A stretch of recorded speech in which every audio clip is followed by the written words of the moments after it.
মনে রাখবেন বীরেন বিশ্বাস, টাকা দিয়ে বাজার থেকে আলু পটল তো কিনতে পাওয়া যায়, কিন্তু প্রশাসনের মুঠো থেকে ক্রিমিনালকে ছাড়িয়ে নিয়ে যাওয়া যায় না। ধরে যাচ্ছ আমরা প্রশাসন চালাই, আমরা আইন করি, প্রয়োজনে আমরা এই আইন ভাঙি। সেই জন্য আইনের তালা ভেঙে টাকা দিয়ে থানার লকআপ থেকে ভাইকে ছাড়িয়ে নিয়ে যেতে এসেছে।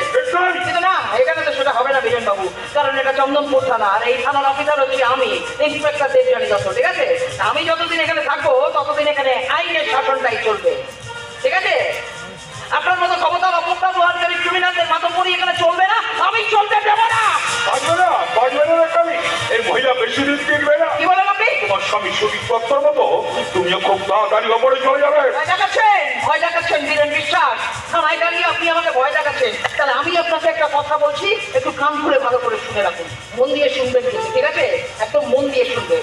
আমাকে যদি ওপরে চলে যেতে হয় না বীরেন বাবু, আমি একা যাবো না, আপনাকে সঙ্গে করে নিয়ে যাবো।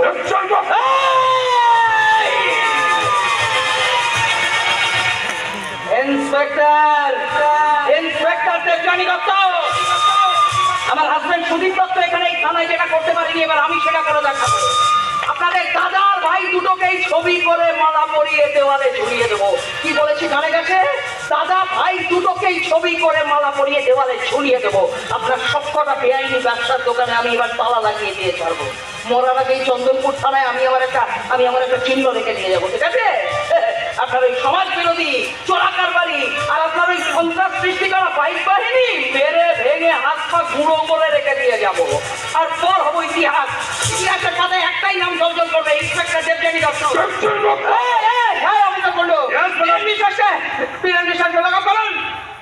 কিন্তু বৌদি তুমি জানা যায়নি, কি বলেছি শুনতে পারিনি?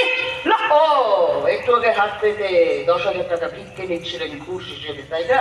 তাই ওনাকে লকআপে ঢোকাতে আপনার বিবেকে বাজছে, জানেন? ওকে ম্যাডাম, চলুন বীরেন বাবু, হরে কৃষ্ণ, চলুন। Hello, yes sir, Debjani Dutta speaking sir. হ্যাঁ স্যার, একদম তালতলা বস্তির 50টা ফ্যামিলি আপনি থানায় এসে এফআইআর করে গেছিল স্যার। হ্যাঁ, রাজা বিশ্বাস বুলডোজার দিয়ে ওদের বস্তির ঘরগুলো ভেঙে ঘুরিয়ে দিতে পারে, সেই আশঙ্কায় ওরা আগেই এসে থানায় এফআইআর করে গেছিল স্যার। Right sir. না আমি গতকাল রাত্রেই আমি রাজা বিশ্বাসকে তালতলার বস্তি থেকে অ্যারেস্ট করে লকআপ করে দিয়েছি স্যার। হ্যাঁ, কি বলছি স্যার? ছেড়ে দেবো মানে? 50টা ফ্যামিলি সাপোর্ট করতে যাচ্ছিল যে ক্রিমিনালদের জন্য, সেই ক্রিমিনাল রাজা বিশ্বাসকে আমি ছেড়ে দেবো? যে বীরেন বিশ্বাস উনি থানায় এসেছেন টাকা দিয়ে থানার লকআপ থেকে ভাইকে ছাড়িয়ে নিয়ে যেতে, ছেড়ে দেবো স্যার? বীরেন বিশ্বাস থানায় দাঁড়িয়ে ডাইরেক্টলি আমাকে ফোন করার হুমকি দিচ্ছে স্যার, ছেড়ে দেবো? 5 বছর আগে আমার হাজবেন্ড সুদীপ দত্ত বর্ডারের কাছে ক্রিমিনালদের সঙ্গে এনকাউন্টারে মারা গেছিল স্যার। 5 বছর হয়ে গেছে, আজ পর্যন্ত আমার স্বামীর মৃতদেহটা খুঁজে পাওয়া যায়নি স্যার। আমি আমার স্বামীর মরা মুখটা শেষবারের মতো দেখতে পাইনি স্যার। আমি তদন্ত করে দেখবো না, সে ক্রিমিনালগুলোকে আমি ছেড়ে দেবো? কেন করছেন স্যার এসব? কেন করছেন? কেন এইভাবে এই ক্রিমিনালগুলোকে প্রশ্রয় দিয়ে আইনের বাধা হয়ে দাঁড়াচ্ছেন স্যার? না, তার মানে আপনি বলতে চাইছেন স্যার সাধারণ মানুষের নিরাপত্তা তত্ত্ব বলে কিছু থাকবে না? কেন স্যার? না সরি স্যার, সরি আপনার মুখের উপর কথা বলা আমার উচিত হবে, সরি। না আমি আপনার অর্ডার তো আমাকে মানতেই হবে। ঠিক আছে স্যার, আপনার অর্ডারে মানে আপনার কথা মতো আমি তাহলে থানার লকআপ থেকে রাজা বিশ্বাস আর তার দাদা বীরেন বিশ্বাসকে ছেড়ে দিচ্ছি। বাট লকআপের বাইরে আমি তোদের ছাড়বো না স্যার। নো স্যার, না ছাড়বো না। প্রয়োজন হলে পুলিশের উক্তিটা গা থেকে খুলে ফেলে দেবো স্যার, পুলিশের চাকরিতে ইস্তফা দিয়ে দেবো স্যার, তারপর দেবো স্বামী হত্যার প্রতিশোধ। দিস ইজ মাই চ্যালেঞ্জ, এই খেলা আমি শেষ থেকে ছাড়বো স্যার, শেষ থেকে।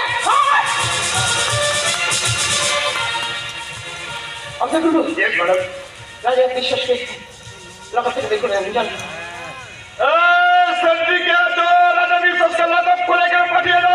তাহলে কি বুঝলেন অফিসার দেবযানী দত্ত?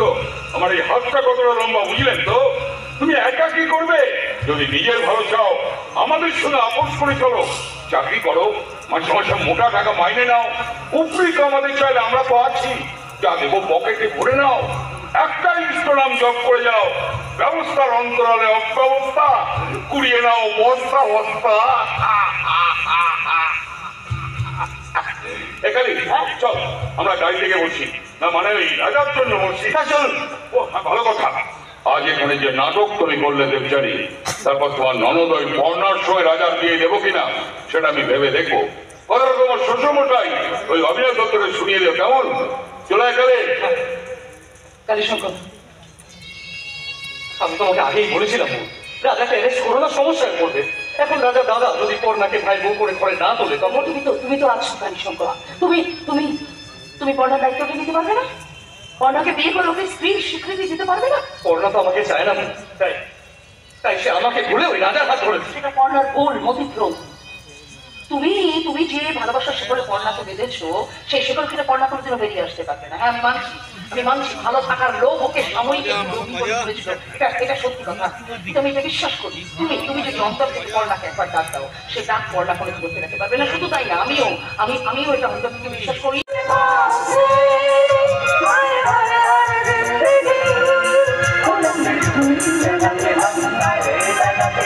गुमसुम तराने चुपके चुपके गाए आधी आधी बातें आजा दिल की ये ज़मीन थोड़ा सा तेरा सा होगा थोड़ा मेरा भी होगा अपना ये आशिया ऐसे इतने से खुशी इतना सा टुकड़ा चांद का आओगे बिंदु से जल बनाए आशिया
মুম্বাই থেকে বাংলায় কথা বলছো, তারপরে তুমি বাঙালি?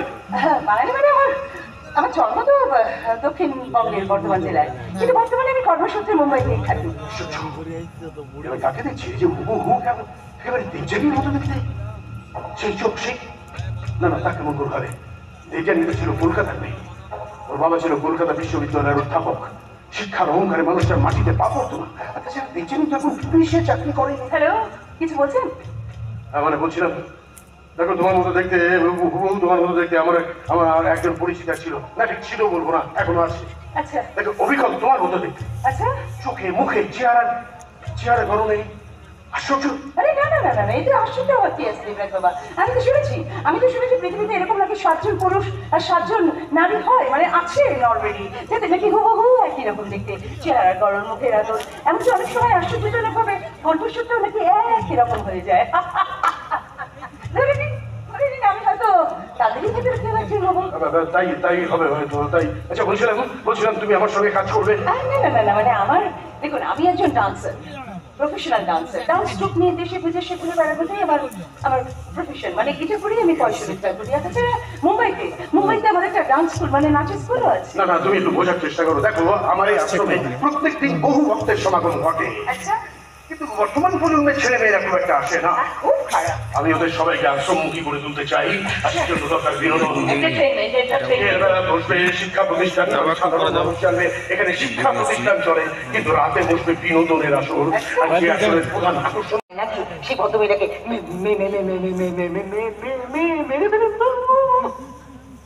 আরে এটা তো আপনার কাছে এইটা এখন দু মিনিটের কাজ। হ্যাঁ, এটা তো আপনার কাছে হাত কাটলে। হ্যাঁ, কি এত আকাশ ফাটা ভাবছেন? বলুন না, চুপ রাখেন কেন? বলুন না, সেই ভদ্রমহিলাকে মেরে ফেলে দিয়ে নিজের পথের কাজটা পরিষ্কার করে দিতে পারবেন না?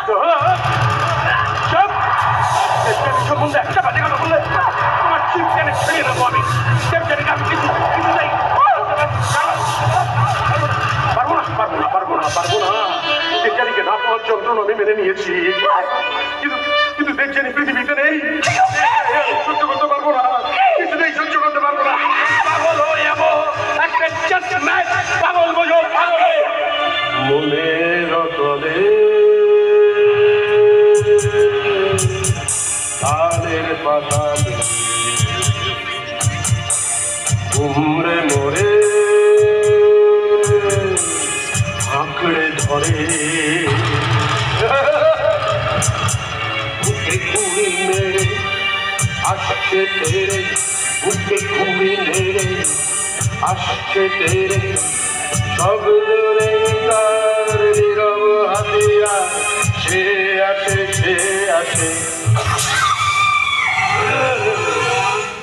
সে চুপি চুপি আসে, সে চুপি চুপি আসে, সে চুপি চুপি আসে।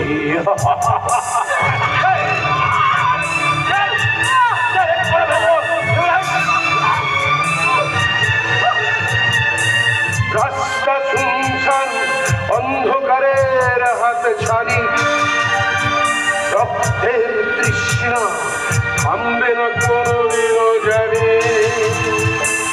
রাস্তা শুনশান, অন্ধকারের হাত ছাড়ি, রক্তের তৃষ্ণা থামবে না কোনদিনও জানি। সব কথা না জানাই ভালো, থাকা থাক যা আছে কালো। কথা না জানাই ভালো, থাকা থাক যা আছে কালো।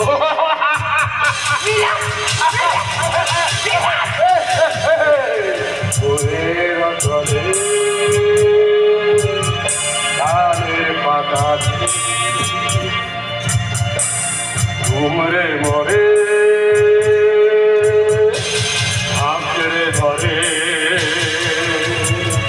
বুকে কুড়ি মেরে আসছে তেরে, বুকে কুড়ি মেরে আসছে তেরে, সব ধরে তার নীরব হাতিয়ার, সে আসে সে আসে। গলা টিপে মেরে দেবো, গলা টিপে মেরে দেবো, গলা টিপে আমাদের দেবযানীকে নিয়ে কোনো কথা বলছি। সে চুপি চুপি আসে, চুপি আসে, চুপি চুপি হাসে।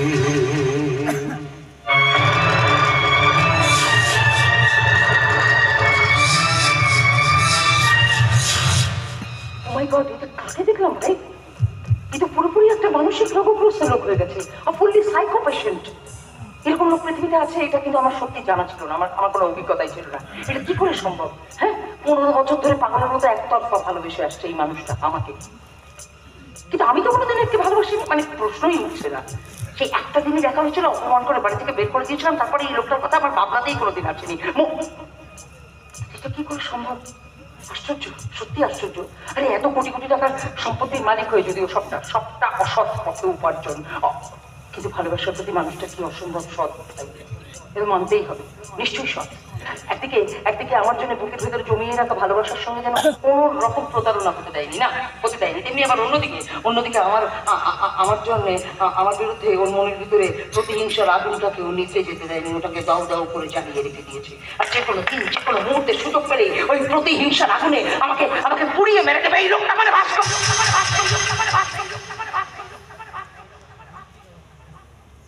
তাহলে কি এরকম বিভৎস প্রতিহিংসার কারণ থেকে এই ভাস্করে আমার স্বামী সুদীপটা